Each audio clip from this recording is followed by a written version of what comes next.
The stars had always called to humanity. For centuries, people looked up at the night sky and dreamed of what lay beyond. When they finally reached those distant lights, they found they were not alone. The galaxy was full of life, full of ancient civilizations that had been traveling between stars for thousands of years before humans learned to make fire. The Galactic Council was the governing body of known space. 412 species sat in its great halls, making laws and keeping peace. When humanity arrived, they were welcomed as newcomers, primitive but promising. The Council gave them a small section of space to colonize and expected them to grow slowly, like all young species did. But then came the Dominion was old and cruel. They had conquered dozens of species over, taking whatever they wanted and destroying anyone who resisted. When they set their eyes on human colonies, the Council expressed concern but did nothing. They were too powerful, too dangerous to challenge. Better to let them have their new prey than risk a larger war. Admiral received news of the first attack while aboard her flagship, the Resolute. She was a woman of 53 years, with gray streaking through her dark hair and lines on her face that spoke of hard decisions and sleepless nights. She had served in Earth's fleet for 30 years, rising through the ranks not through politics but through sheer competence. Admiral, New Dawn Colony has gone dark, reported Lieutenant Danny Cole. He was young, barely 25, with the kind of eager efficiency that reminded of herself decades ago. Last transmission indicated warships entering orbit. Estimated civilian population was 60,000. Closed her eyes for a moment. 60,000 souls, families, children, people who had left Earth seeking new opportunities among the stars. Any survivors? Unknown, ma'am. They are jamming all communications from the surface. Commander Lisa Grant stepped forward. She was second in command, a sharp woman with red hair and a temper to match. Admiral, we have 3 carrier groups within striking distance. We could intercept before they finish whatever they're doing down there. Shook her head slowly. Negative. Our orders are clear. Defensive operations only. We do not engage forces unless they attack military targets first. Lisa's face tightened with frustration. With respect, ma'am, those are civilians being slaughtered. How is that not worth defending? I don't make the rules, Commander, I follow them. The United Earth Parliament has decided that we will abide by the Galactic Compact's terms of engagement, proportional response, no escalation. Turned back to the viewport, watching stars drift past. Pull our forces back to the secondary defense line. We protect what we can. Far across the galaxy, on the observation vessel Serenity of Purpose, watched the human response with growing confusion. He was a species known for their analytical minds and their 4 compound eyes that could see in spectrums other beings could not imagine. He had been assigned to observe humanity since their first contact with the Council, and he thought he understood them. Now he was not so sure. They have the ships, he muttered to his aide, a young named. I have seen their fleet manifests. They could challenge thee in this sector. Why do they retreat? Consulted his data pad. Perhaps they are more primitive than we estimated. Their weapons technology appears adequate but not exceptional. They may simply be afraid. Clicked his mandibles in disagreement. No, I have studied humans. Fear makes them fight harder, not less. There is something else happening here. Over the following months, the pattern continued. The advanced, taking colony after colony. Human forces fought bravely in defensive actions, winning some battles through clever tactics and sheer determination. But they never pursued. They never counterattacked. They simply held the line where they could and retreated when they could not. The death toll climbed into the hundreds of thousands. On Earth, the public grew restless. News of each lost colony sparked protests in major cities. People demanded action, demanded that their government unleash the full power of their military. But the Parliament remained firm. They would follow the rules. They would not escalate. What the public did not know What even most of the military did not know was why. Deep beneath the Rocky Mountains, in a bunker that did not officially exist, President met with his most trusted advisors. He was a tall man, broad-shouldered, with the kind of calm presence that made people want to follow him. He had been a soldier before he was a politician, and he understood war in ways that most leaders did not. "They have taken 4 more colonies this month," reported General. She was the highest-ranking officer in Earth's military, a woman who had fought in 3 wars and had the scars to prove it. Current casualties stand at 417,000 dead, 200,000 captured or missing. The numbers hung in the air like a physical weight. Secretary of Defense Blake spoke next. "Sir, I have to ask again. Why are we holding back? We have capabilities that cannot even imagine. We could end this war in weeks." Nodded slowly. "I know, and that is exactly why we cannot use them." He stood and walked to a massive screen that displayed the known galaxy. Human space was a tiny dot compared to the vast empires that surrounded it. When we first made contact with the Council, they saw us as children, primitive, harmless. We let them believe that because it kept us safe. No one fears a child. He zoomed in on the hidden shipyards, the secret research stations, the weapons platforms that existed only in classified files. But we have not been idle. While the Council watched us play with their approved technologies, we built something else, something they cannot know about. Not yet. "Then when?" demanded.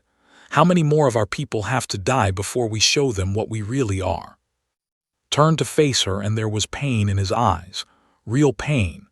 "Every death hurts me, every single one.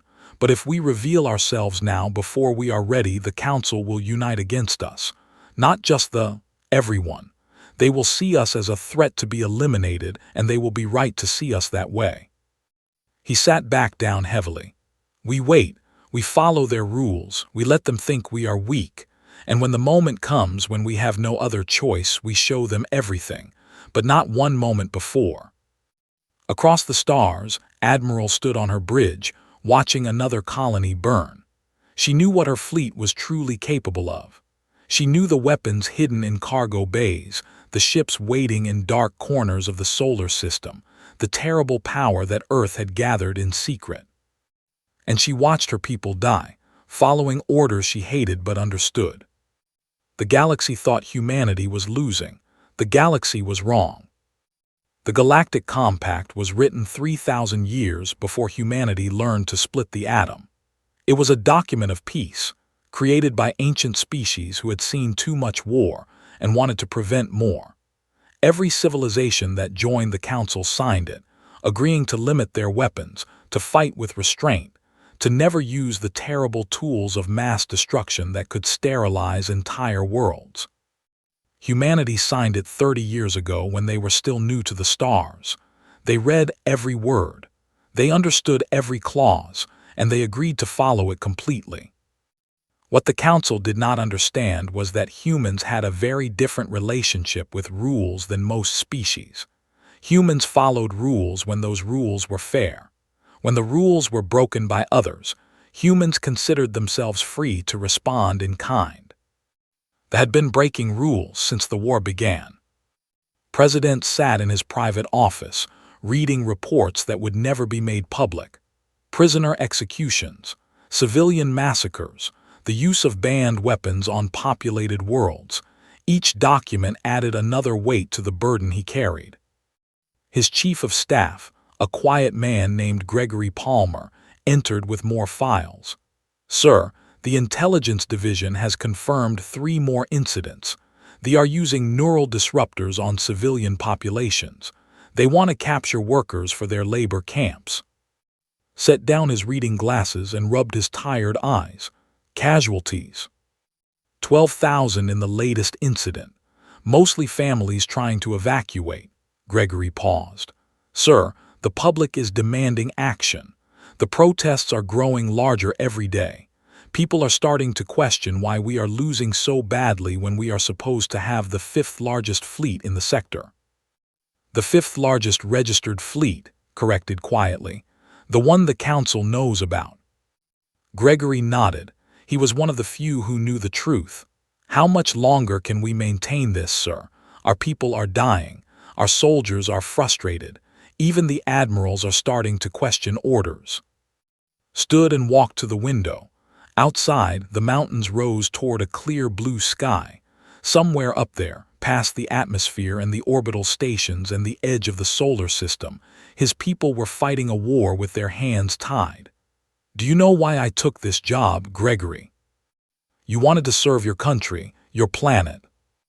I wanted to protect my species. Turned back to face his aide.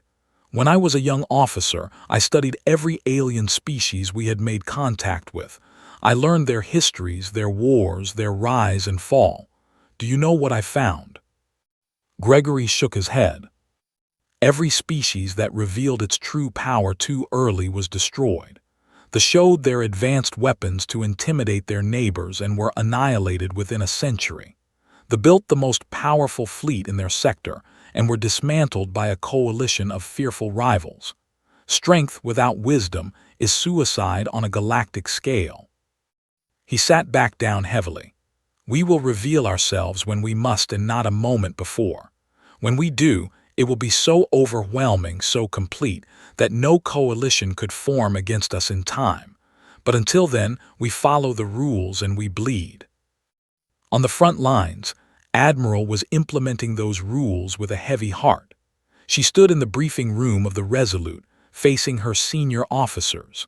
Maps of the war zone flickered on holographic displays, showing territory lost and battles fought.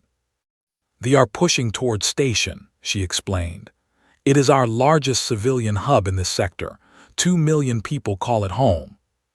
Commander Lisa Grant studied the tactical display. We can reinforce with the 3rd Fleet, set up a defensive perimeter, make them pay for every kilometer. That is exactly what we will do, highlighted several positions on the map. But we fight defensively, no pursuit, no deep strikes, we hold and we protect. Lieutenant Danny Cole raised his hand hesitantly. Admiral, may I speak freely? Nodded. The crews are struggling, ma'am. They watch their friends die in battles we could win if we just pushed harder. Morale is dropping.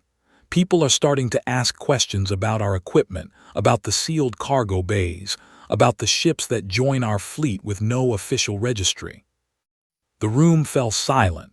Everyone present knew there were secrets, sealed sections of ships that required special clearance, weapons systems that were never activated, entire vessels that appeared on no manifest but responded to Admiral's personal command codes.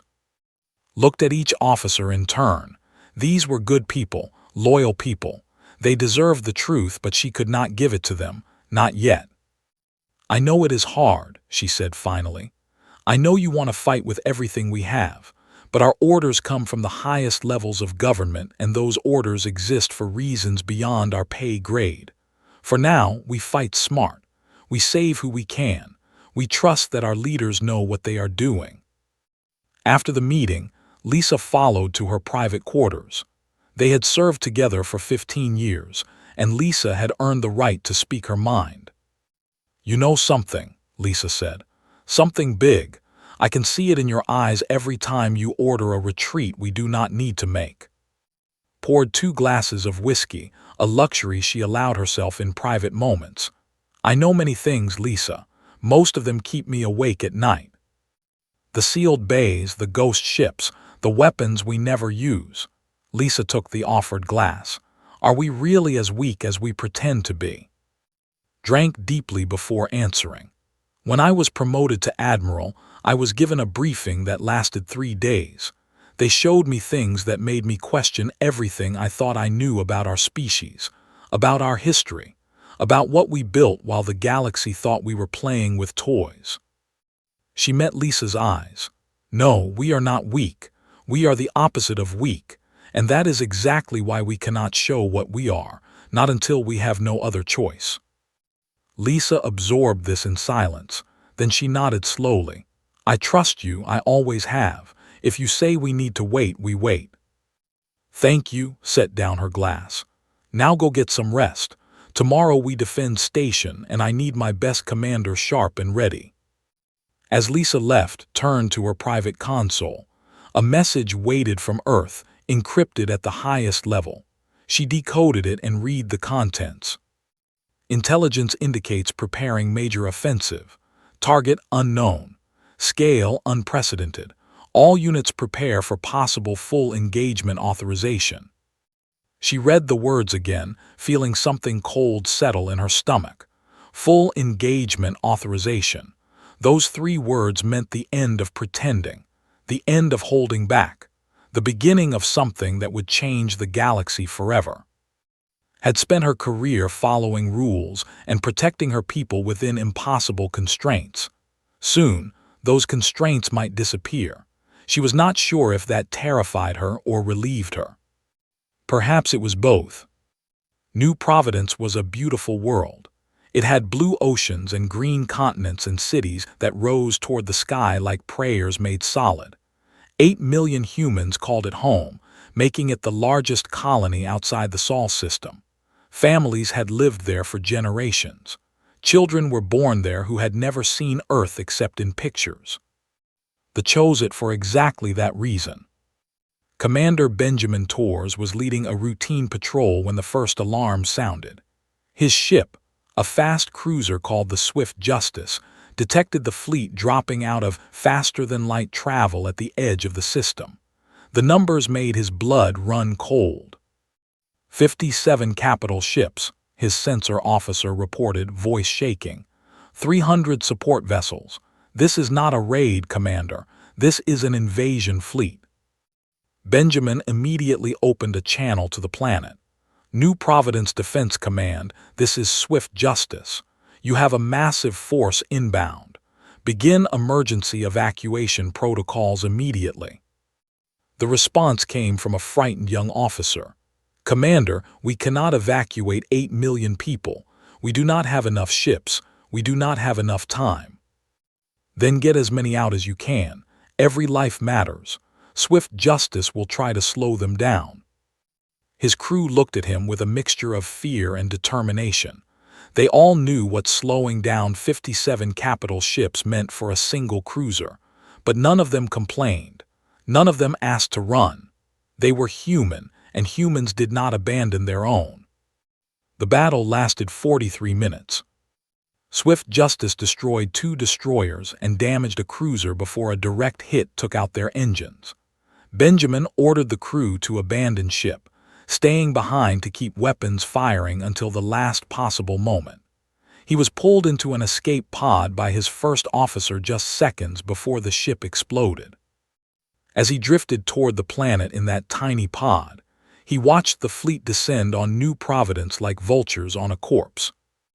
On the surface, Dr. Torres was working at Central Hospital when the sky turned dark with enemy ships. She was Benjamin's wife, a trauma surgeon who had followed him to the frontier seeking adventure and purpose.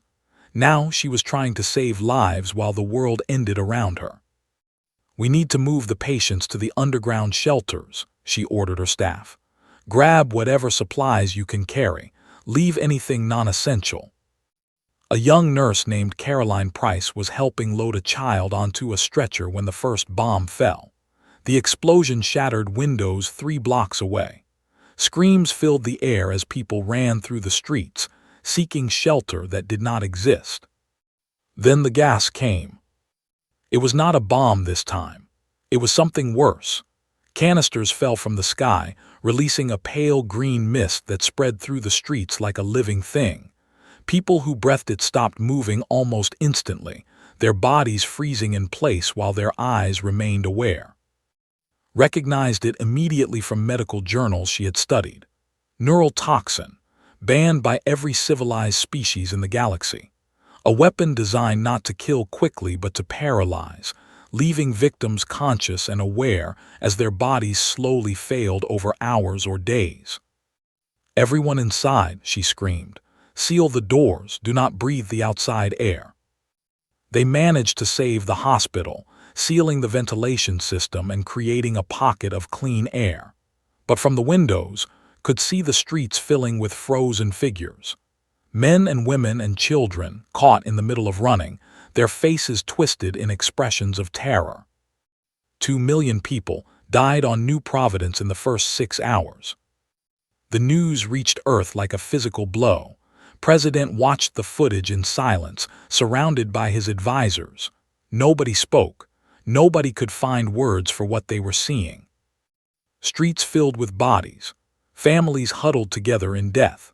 A playground where children had been playing when the gas arrived, their small forms still positioned on swings and slides as if frozen in time. General was the first to break the silence. They used neural agents on civilians, on children. Her voice cracked. This is genocide. Secretary Blake was pale. The council must respond to this. They have to. This violates every treaty ever written. Checked his communications console. There was indeed a message from the Galactic Council. He read it aloud, his voice flat. The Galactic Council expresses deep concern over events on New Providence. We urge all parties to seek peaceful resolution and remind them of their obligations under the Galactic Compact. The room exploded with anger. Deep concern, slammed her hand on the table. 2 million people are dead and they express concern. Peaceful resolution, was on his feet. The just murdered children with banned weapons. Held up his hand for silence. The room quieted, but the fury remained, burning in every face. I have spent 3 years watching our people die, said slowly. I have followed every rule. I have trusted that patience would be rewarded, that the galaxy would eventually see them for what they are and act. He stood. I was wrong. He turned to, contact Admiral, issue the following order to all Earth forces, effective immediately. Held her breath. Full spectrum engagement authorized, all weapons systems unlocked, all classified vessels activated. Paused, and when he continued, his voice carried a weight that would echo through history. Show them what we are. Nodded, her eyes suddenly bright with fierce satisfaction. Yes, sir. As she left to send the orders, turned to the window. Somewhere out there, his soldiers were about to reveal secrets that humanity had kept for 30 years. Ships would emerge from hidden bases. Weapons would power up that made the arsenal look like children's toys. The galaxy would learn what a species born of war could really do when it stopped holding back. He hoped they were ready. In orbit around New Providence, Benjamin Torres floated in his escape pod, watching ships patrol the space above his dying world. His wife was down there somewhere. His friends. His life.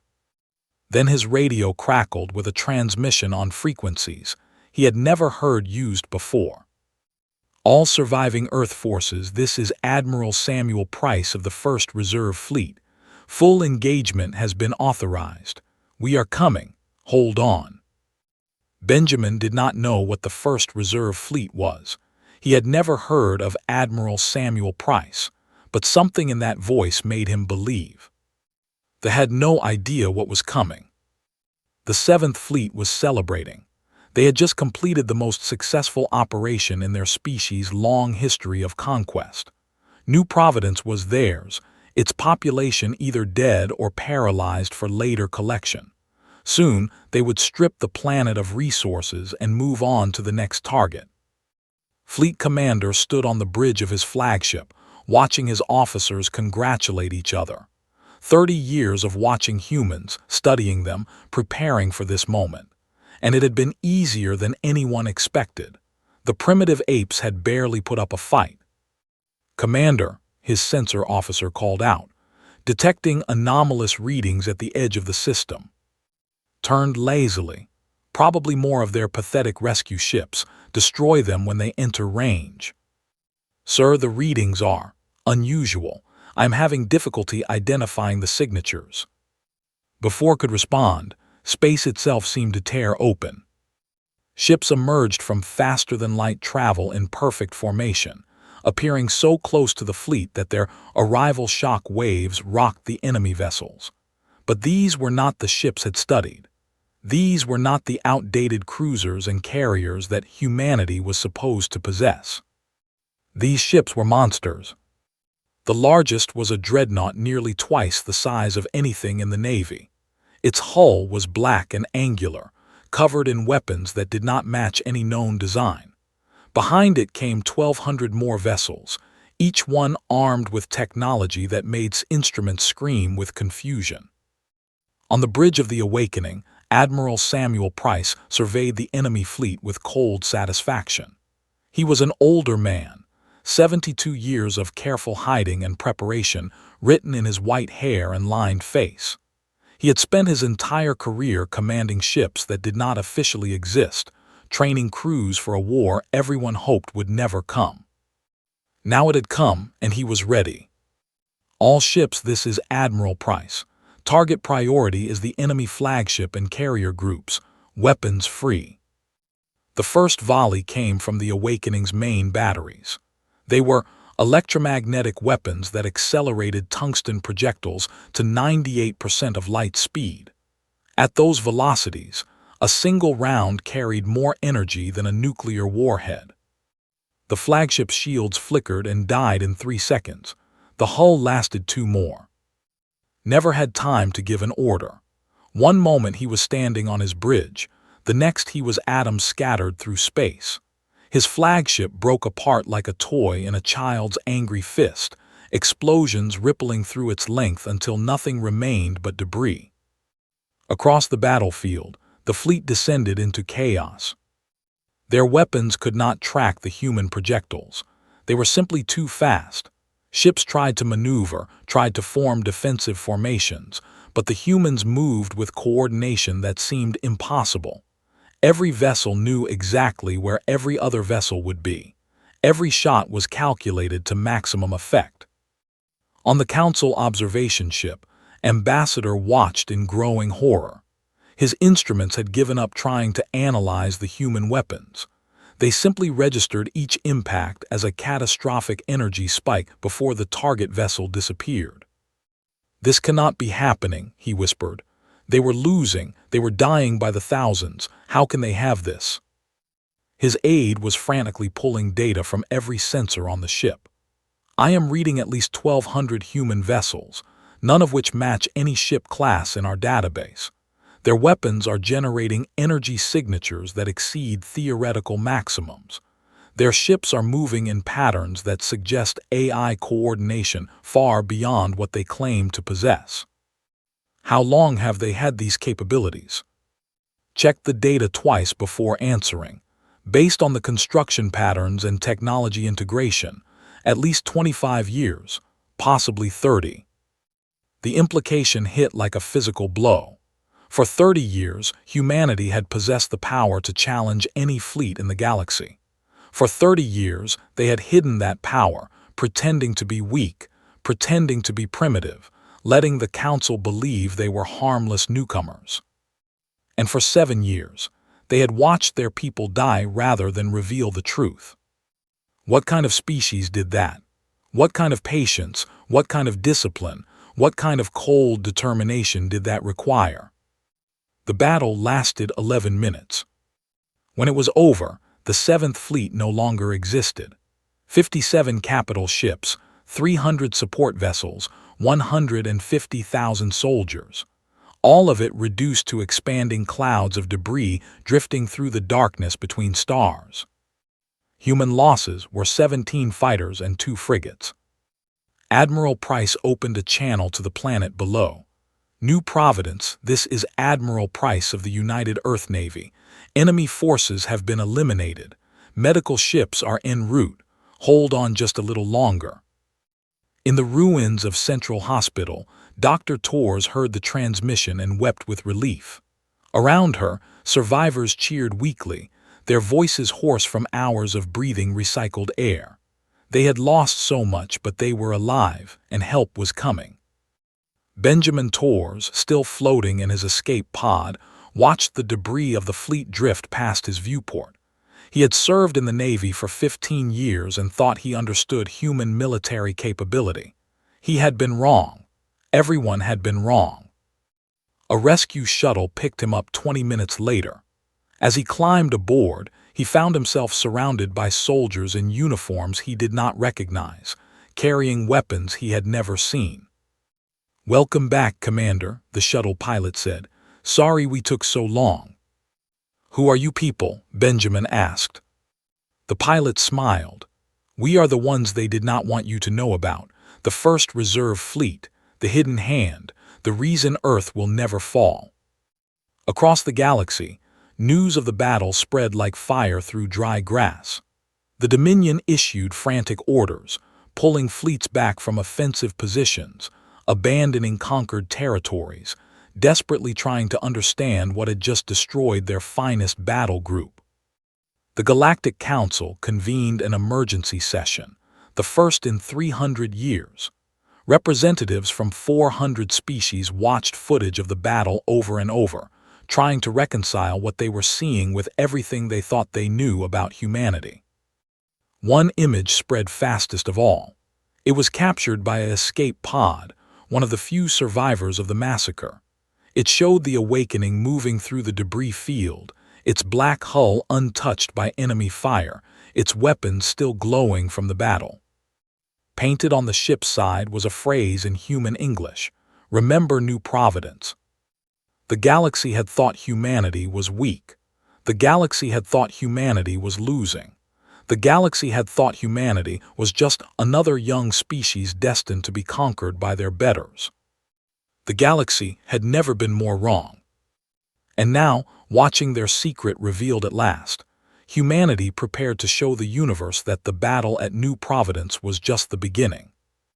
The great chamber of the Galactic Council had stood for 12,000 years. Its crystalline walls had witnessed the rise and fall of empires, the birth of alliances, and the deaths of species. 412 civilizations sent their representatives to sit in its circular tiers, looking down upon the central podium where the fate of worlds was decided. Never in all those had the chamber felt such tension. The human delegation entered through the main doors, walking slowly toward the podium. Ambassador led the way, a woman of calm dignity in a dark blue diplomatic uniform. Beside her walked Admiral, her military decorations gleaming in the chamber's soft light.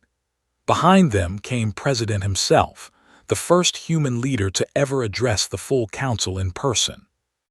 Every eye in the chamber followed them. Every sensor tracked their movements. Representatives whispered to each other in 100 languages, all asking the same questions. How had the humans hidden so much? What else were they capable of? And most importantly, what did they want? High Chancellor spoke first. He was an ancient being, his crystalline body glowing with colors that represented thousands of years of accumulated wisdom. His voice resonated through the chamber like wind through chimes. Humanity stands before this council accused of deception. You signed the Galactic Compact. You agreed to limit your weapons and report your military capabilities. You violated both the letter and spirit of those agreements. Stepped forward to the central podium. He looked small against the vast chamber, surrounded by alien beings who viewed him with suspicion and fear. But his voice was steady when he spoke. High Chancellor, we violated nothing. The Galactic Compact requires signatory species to limit weapons used in combat and to report vessels assigned to active military duty. We followed those requirements precisely. Murmurs rippled through the chamber. Our reserve fleet was never assigned to active duty until 72 hours ago. Our advanced weapons were never used in combat until the Battle of New Providence. Every engagement we fought, every weapon we deployed before that moment, fully with compact regulations. Chancellor's colors shifted to indicate displeasure. You built weapons in secret, ships capable of destroying anything in this galaxy. You hid your true capabilities from this council. Yes, agreed, we did, and we had good reason. He gestured, and holographic images appeared above the podium. Images of human colonies burning, bodies in the streets, children frozen in death by neural toxins. For 7 years the Dominion waged war on our species. They used banned weapons. They murdered civilians. They committed genocide. His voice hardened. And what did this council do? Silence. You expressed concern. You urged peaceful resolution. You watched our people die and did nothing. Admiral stepped forward. I commanded Earth's defensive forces during those 7 years. I watched my soldiers die in battles we could have won easily. I ordered retreats when victory was within our grasp. I followed the rules while our enemies broke every single one. She met the eyes of the council representatives one by one. Do you know why? Because we trusted you. We believed that if we showed restraint, if we followed your laws, you would protect us. You would see them for what they are and intervene. Her voice dropped to barely above a whisper, but every being in the chamber heard her clearly. We were wrong. Ambassador took over. The Dominion surrendered unconditionally 48 hours ago. In 3 days of combat, human forces liberated 9 species that had been under control for centuries. We captured them without bombarding it because, unlike our enemies, we do not murder civilians. She paused. We could have done this 7 years ago. We could have ended the threat before they killed a single human. Instead, we lost 2 million citizens on New Providence alone. We let our people die because we believed in your system. Of the Federation rose from his seat. May I address the chamber? Chancellor nodded. Descended to the floor, his 4 compound eyes fixed on the human delegation. I have studied humanity since first contact. I wrote reports dismissing them as primitives. I predicted their extinction within standard cycles. He paused. I was a fool. The chamber stirred with surprise. I watched the Battle of New Providence. I analyzed the human weapons, their tactics, their capabilities. They could have conquered this sector of space at any time in the past 30 years. They chose not to. He turned to face the wider council. Do you understand what that means? They had power beyond any of us, and they chose to hide it. They chose to lose battles. They chose to die rather than reveal themselves before they were ready. He walked toward the human delegation, stopping before President. Why? Why endure such suffering when you could have ended it instantly? Met his gaze. Because we knew what would happen if we revealed ourselves too early. Every powerful species that emerged too quickly was destroyed by coalitions of the fearful. We studied your history. We learned from your mistakes. And we waited. Waited for what? For a moment like this, gestured at the chamber. A moment when we could reveal our strength after demonstrating our restraint. A moment when you could see that we are not conquerors, not destroyers, but protectors. He walked forward, addressing the entire council. 2 million of our people died on New Providence. We will mourn them for generations. But even in our rage, even in our grief, we showed mercy. We captured thee and protected their civilians. We offered reconstruction aid to their devastated colonies. We could have burned their species from existence, and we chose not to. Admiral spoke again. You want to know what humanity is? We are the species that mastered the art of destruction 10,000 years ago. We spent fighting each other, developing weapons of unimaginable power, learning every terrible trick of war. And then we looked at what we had become, and we chose a different path. Finish the thought. Our strength has never been what we can destroy. It is what we choose not to. That is what makes us human. The chamber fell silent. Representatives exchanged glances, communicating in ways humans could not perceive. The tension in the room shifted, though could not tell in which direction. Finally, Chancellor spoke. You ask us to trust you, to believe that a species capable of such destruction will use that power responsibly. No, replied. I ask you to watch us, judge us by our actions, not our capabilities. We will not hide anymore, but we will not threaten either. We protected 9 species from tyranny. We will protect more if needed. That is who we are. Raised his voice. I move that humanity be granted permanent observer status on the High Council, with full voting rights to follow pending review of their conduct over the next standard cycle. The vote was not unanimous. Some species abstained. A few voted against, their fear too great to overcome, but the majority voted yes.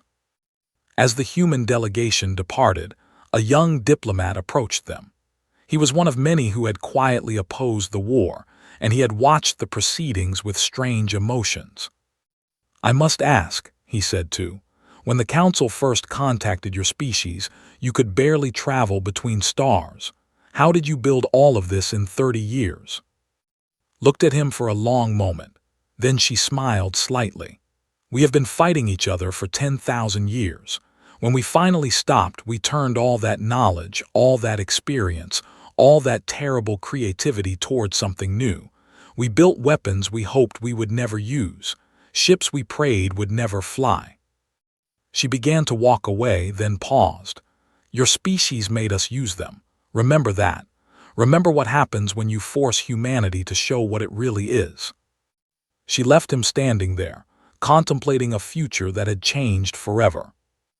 In orbit above Nexus Prime, Admiral stood on the bridge of the Resolute, watching the stars. The war was over.